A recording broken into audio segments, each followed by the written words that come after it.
what you put in your mouth is either feeding disease or it's fighting disease.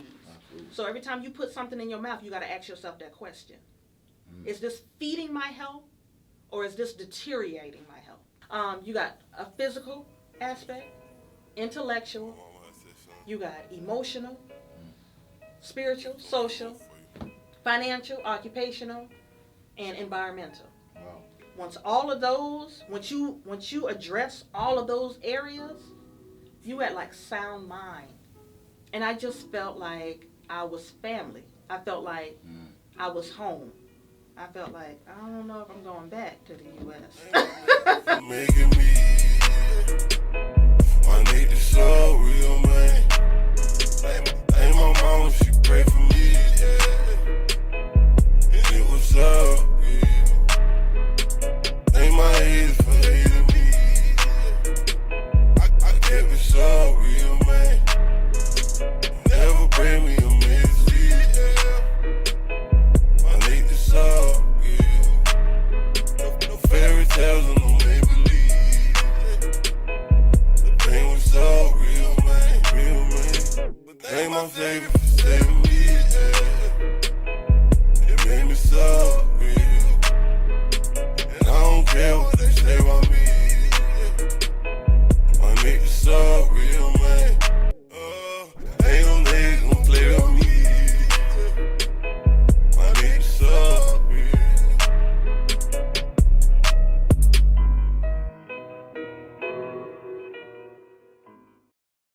Welcome to Gullah Talk, where we moving forward, onward, and upward through culture, education, and economics. Today I have a special friend. In the good book it says a friend loves at all time and a brother or sister is born for adversity. Today I got my friend. Both our life has taken a different path, but now we are looking at each other today. Hi, Breanna. How are you? Pleasure to be here. You know, I was thinking, what year did we meet at State? Had to be 2010 or 2011. I thought it was 2010. So let's go off the top rope. Africa. I noticed, because I follow your journey from afar, and I always look. And your trip to Africa, I noticed there was a switch. What was that switch? What was that switch to your consciousness? So we graduated nursing school in 2013. 13, yeah. So I got my job maybe a month or two after that. And you know, we nurses. That's our trade. We off the rip, we nurses. Yes. So when I started working, I started seeing like a lot of young people getting sick, right? And so when I saw those young people getting sick, I started asking myself questions like, what is going on? What's going on with our community? What's going on in the healthcare system? And I was working with a physician from Ghana. Wow. And he said, you look like somebody from my country. And so I was like, well, what country is that? And he was like, Ghana. He said, you should visit. You will love it. And I was like, all right. You know, we fresh out of nursing school. I got to get my coinage up. Oh, yeah. Oh, yeah. I was like, but I'm going to visit this Ghana place. And so I had been working at this particular facility for like 2 years, and then I moved to Georgia. So I went from South Carolina to Georgia. I remember. When I went to Georgia, I met some people, and Ghana came up again. And I was like, okay, this the Most High, you showing me something. You showing me something. I was like, so I need to make it to this Ghana place. And so after I've been a nurse for a number of years, I think it was 2017 was my first year going to Ghana. And I was like, okay. When I was there, I met some people, and I was like, oh, this is a loving group. It's a beautiful land. Like, this is the promised land. This is what you was talking about in the ancient text. This this where it all began. So Africa is an experience. So is it like, did you feel like you were home? Definitely. And the thing is, once I landed in Ghana, I didn't know anybody there. It was through that physician that told me that I should go visit Ghana. By his word alone, somebody was like, okay, I'm going to go ahead and take a chance on this girl, because from Dr. Boating, he said that you are good people, so I know that I can welcome you into my home. So I had a host family. Wow. So I didn't even stay in like a little hotel joint. I was like in somebody's home, getting was in- home cooked You meals. was in And they took me in like they knew me from years on out. When I tell you nothing but love was felt, I'm getting chills now. Just because of, and I still stay in contact with that person. So when they came to America, I had to open up my doors to them as well. But do you feel like in our community that's missing? That open. I feel like it's a mindset of people. And people feed into a stereotype. And when you getting something pushed on the TV and on the programs that black people are bad and this energy is getting fed out into our community, people feed off that. And they're like, oh yeah, I'm the bad person. Let me go ahead and portray that role.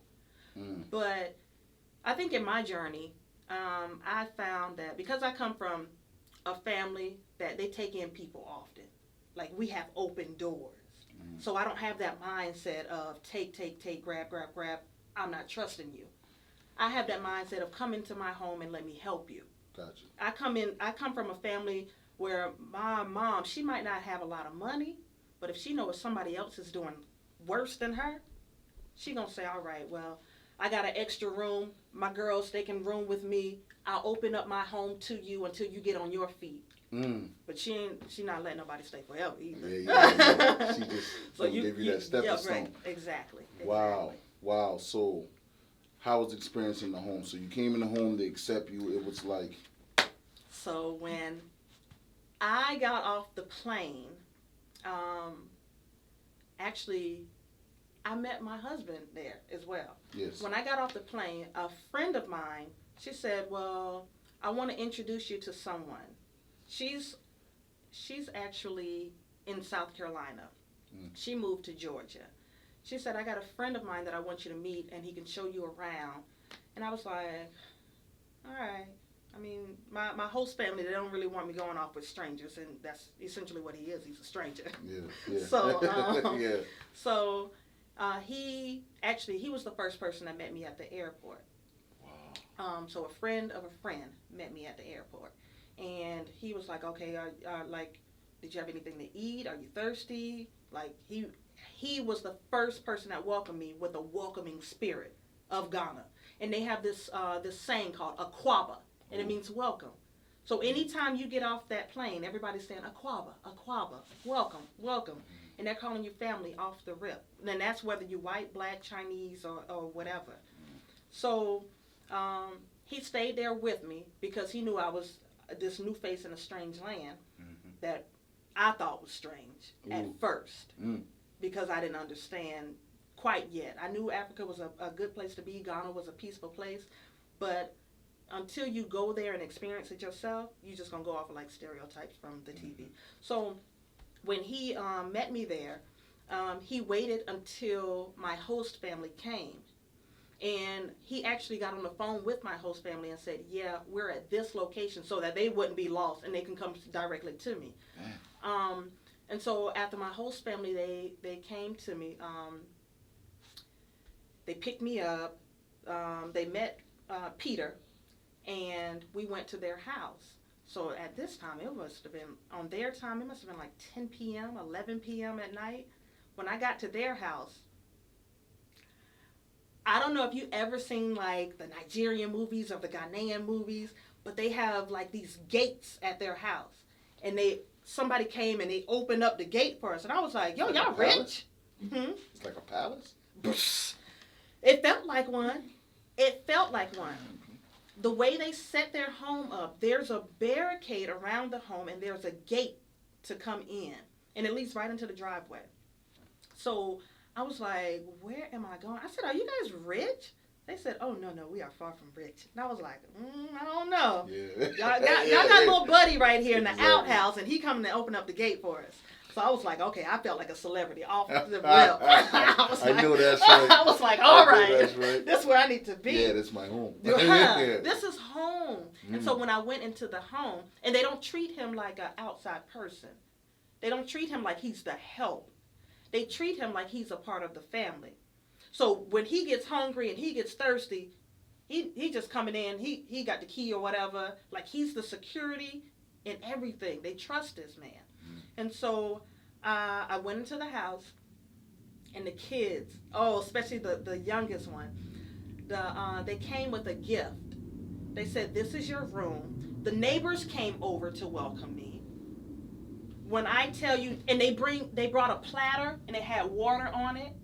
If you go to anybody's house in Ghana, they're gonna bring a platter, and they're gonna bring water on this platter, or whatever, juice, water, whatever you want.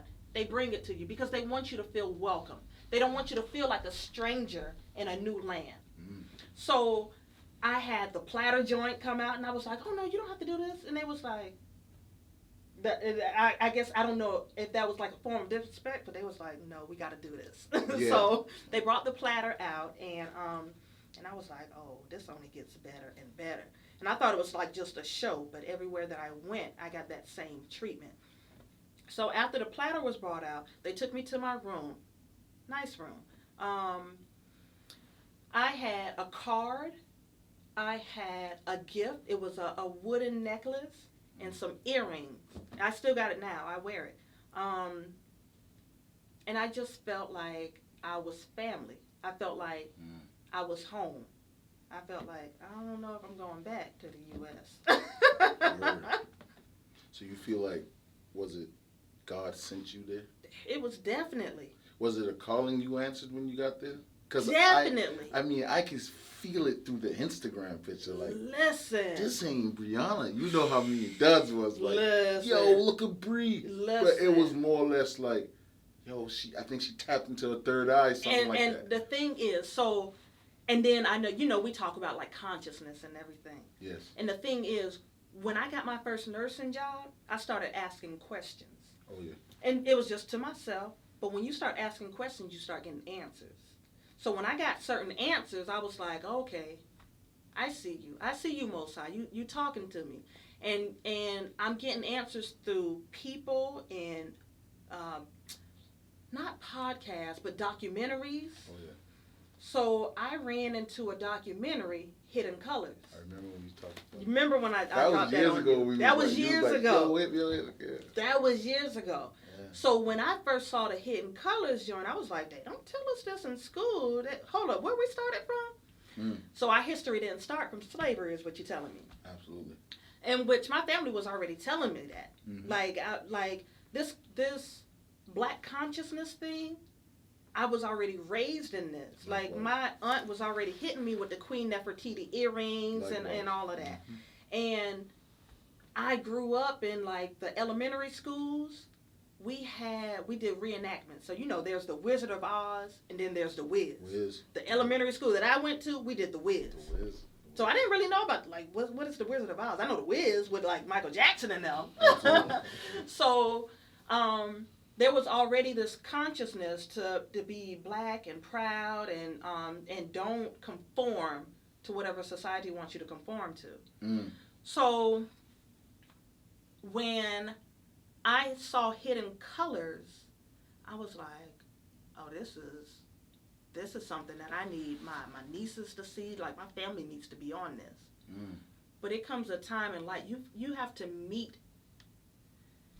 there's a journey that you're on in life. And although this consciousness was with me throughout the years, I didn't really appreciate it until I went to, like, I won't name the college. My first degree is not from South Carolina State. My first degree is from a college here in Charleston. Absolutely. And me coming from that black background, when I came to this certain college, this predominantly white institution, I said, no, this ain't the business right here. I don't know this culture of people. I don't understand this. It was, I might have been 1, 2 at the max, the third black person in my class, and I was like, now it's all coming together. I understand why they was pushing this blackness. You got to be proud. My foundation was set for me. So when I went to Ghana, back to the original question, God has directed me. He put certain steps. He laid the foundation because he said, I know where you're going to be at in the future. I know what road you're going to have to cross in the future. So I'm going to lay this foundation right here for you so that when it comes time to go back to the promised land, you're going to be ready. and you're going to welcome your people, and your people are going to welcome you. Mm-hmm. So I was like, okay, I see. But why do you think it came at that time in your life? Because that's when I opened up and I was ready to accept that message. That message was already there, but that's when it opened up and I was ready to accept that message. What's the steps to loving yourself? That the practical steps you took. Ooh. I don't want to do a crash course. Right. Right. So when you met me, I was with the long weaves, I was with the makeup, I was with the 20-year-old Bree stuff. We was with the shit. We was with the shit. By any means necessary. That was 20-year-old Bree. But like the ancient text say, when I was a child, I spoke as a child. I thought as a child. And I moved. Like I did stuff as a child. But then when I became a woman, I had to put away those childish things. So when was the point that I put away those childish things? It would have had to been maybe like 2015 when I moved to Georgia. Because I met like that's a whole nother community that like the consciousness of that community was like mind blowing. You meet some what we would call weirdos, but you meet some people that lay some deep stuff on you. And I actually met a Hebraic community. Because, mind you, before I went to Ghana, I went to Israel. So in Israel, people say it's the Middle East. But from my knowledge of going to Georgia, I was in Decatur, Georgia, but I would go into Atlanta, Georgia. I changed the way that I ate because I came into a black consciousness and I came into a health consciousness. So when I came into the health consciousness, I was like, my family is getting sick. My family got diabetes, high cholesterol. My people had strokes. My people had heart attacks. And they just say, well, it's genetics. We just all do that. But when I moved away from that environment, because when I tell you I went from eating chitlins on top of rice with a little bit of hot sauce mixed with the hog mogs. Yes. And now you telling me it's genetic? No, it's my environment. That was a choice. Yes. And it was that lack of knowledge. It was a cognitive dissonance because us being nurses, we should know that. I should know. That we should know that pork, it comes with certain health risk. That's like one of my biggest hurdles because culturally, I'm Charleston.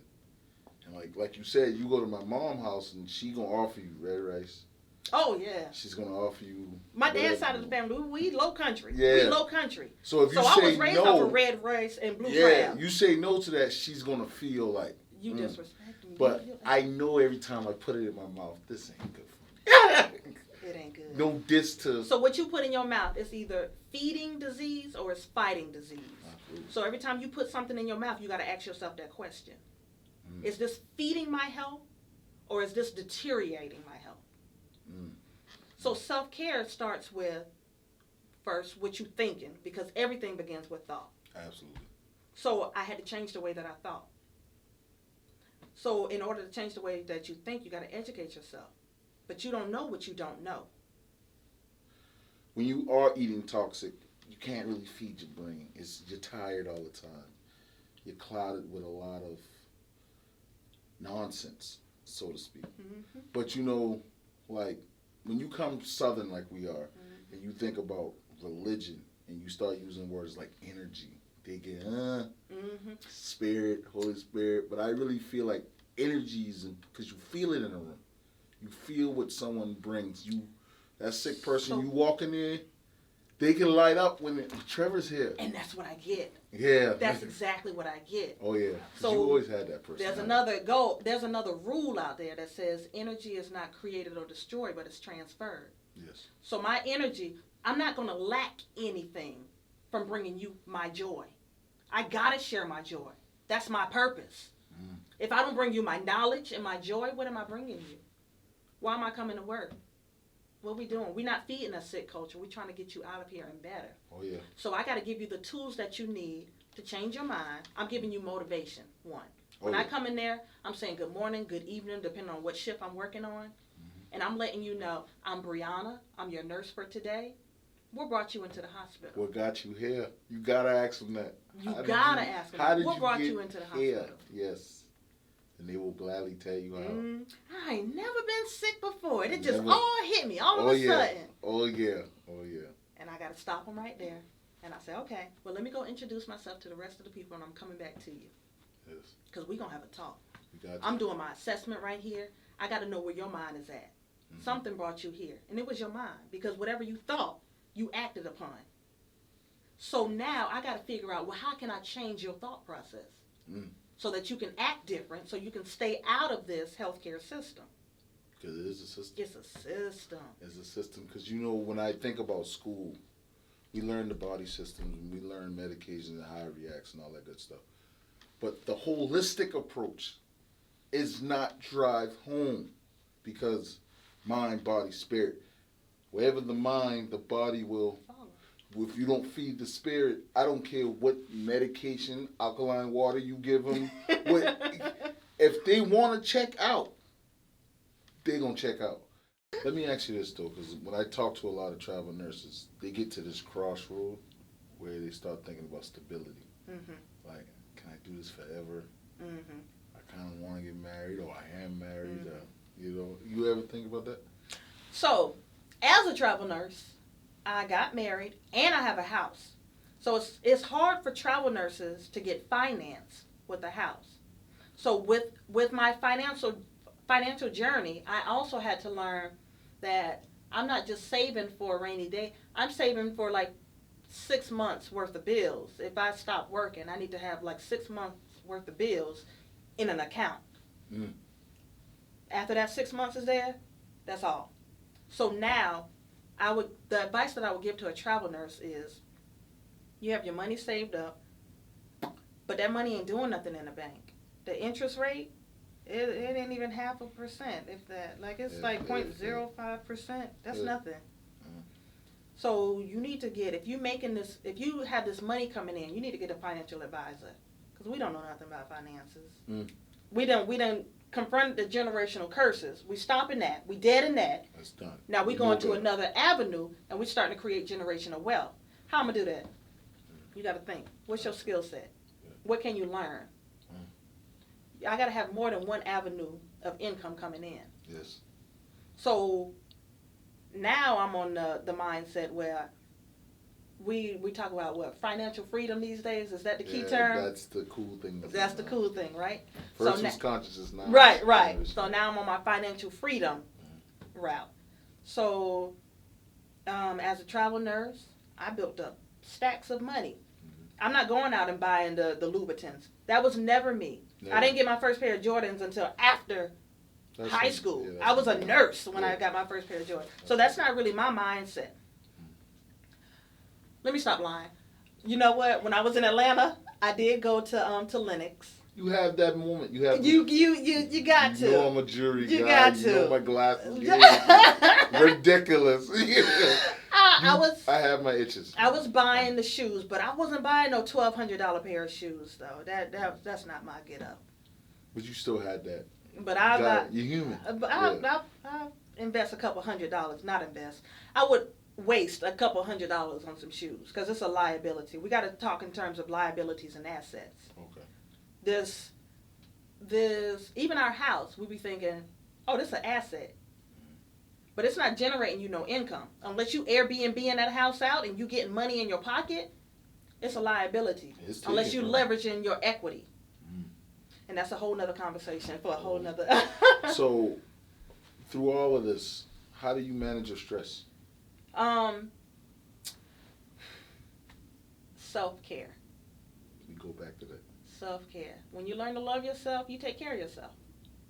I get my massages. And that's another thing. When you are on this journey to bettering yourself and empowering yourself, it's a health and wellness journey. And in health and wellness, you got dimensions to health and wellness. I call it PISPO. That's my acronym so that I remember it. You got a physical aspect, intellectual, you got emotional, spiritual, social, financial, occupational, and environmental. Wow. Once you address all of those areas, you got like sound mind. Because the finances, that lingers with your health. You'd be stressed out over finances. Yes. Your environment, that can be a sick environment. I posted something the other day. I was like, you can't heal in the same environment that made you sick. Oh, yeah. So you got to withdraw yourself out of this. My brother, like Sean, he just told me yesterday, Mm-hmm. yo, go out of town. He was like, bro, Mm-hmm. just go out of town this weekend. Mm-hmm. I was like, all right. Then I looked up a room, I saw some popping thing in Hilton Head. He was like, Mm-hmm. yeah. For some odd reason, he just, I And don't know what made him say, yo, you need to go out of town. Just You go out of can town. read it.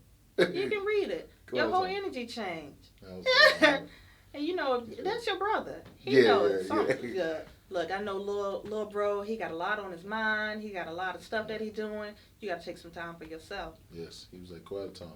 Definitely. Mm-hmm. I was like, you know what? Now that he said it, I was like, Yeah, exactly. maybe my energy, maybe I'm coming off too. Mm-hmm. Yeah. And it's not that you mean or anything. It's Oh, just yeah. something changed. Yeah.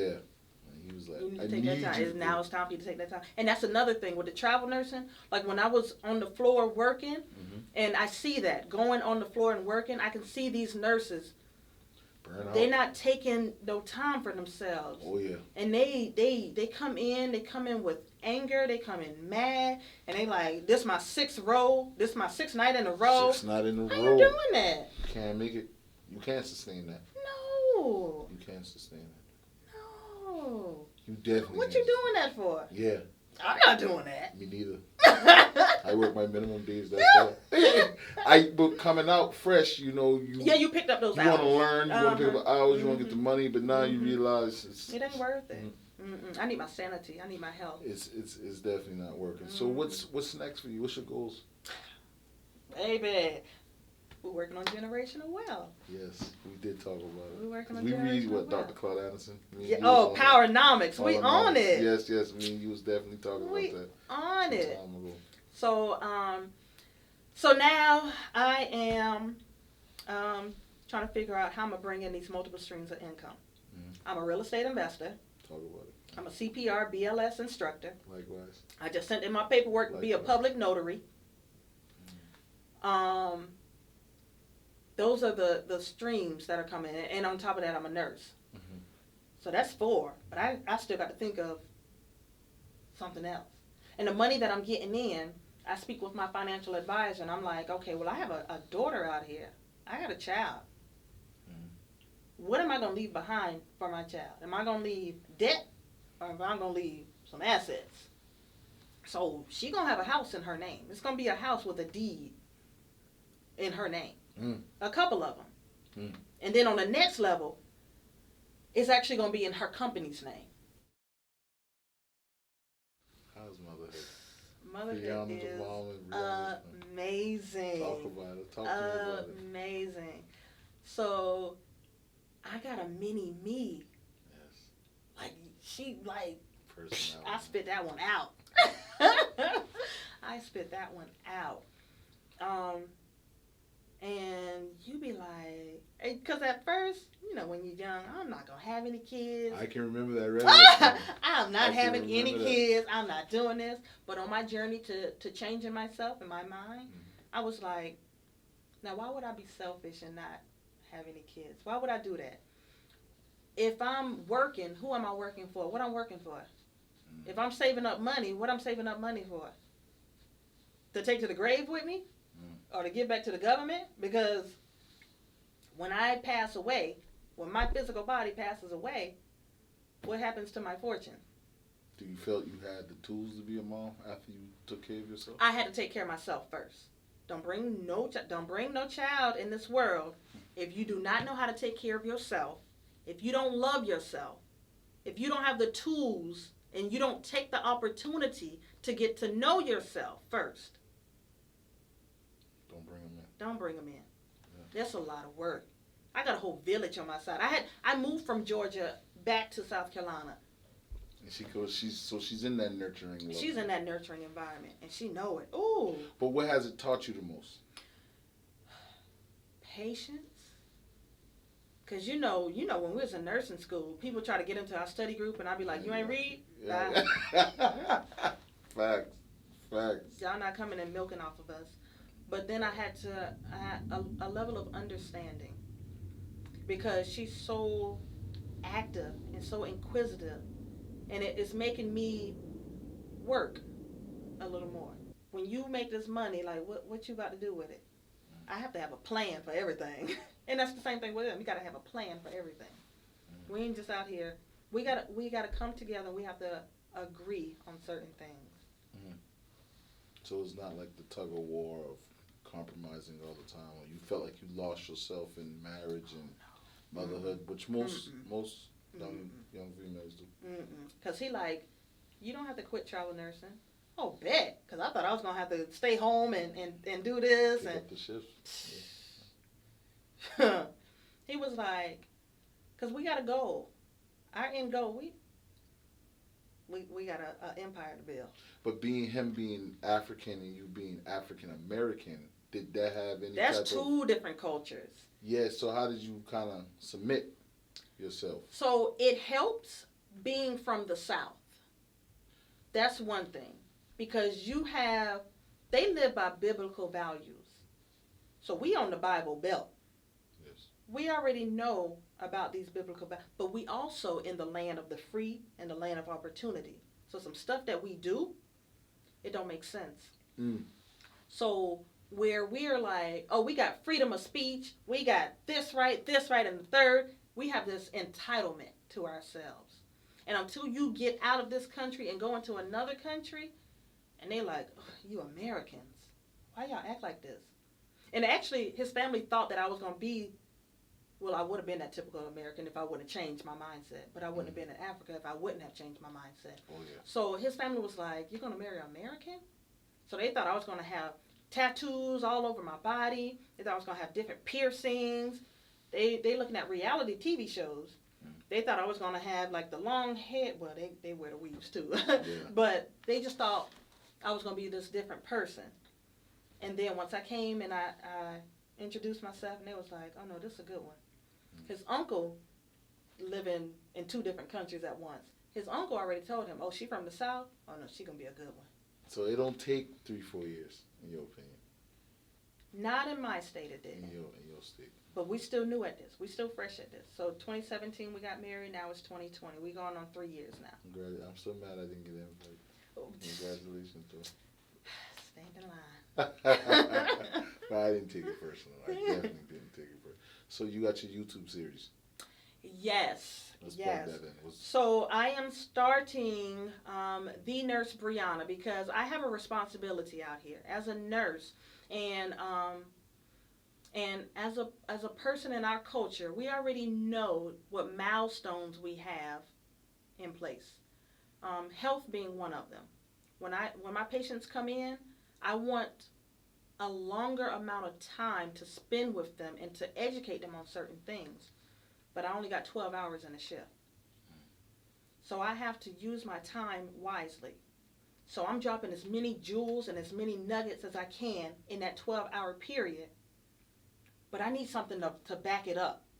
I need a series. I need a platform where I can still continue to educate my patients and educate the youth. Yes. I need a platform where I can change the mindset of my people. So in order for me to do that, I was like, oh, let me start a YouTube channel. Yes.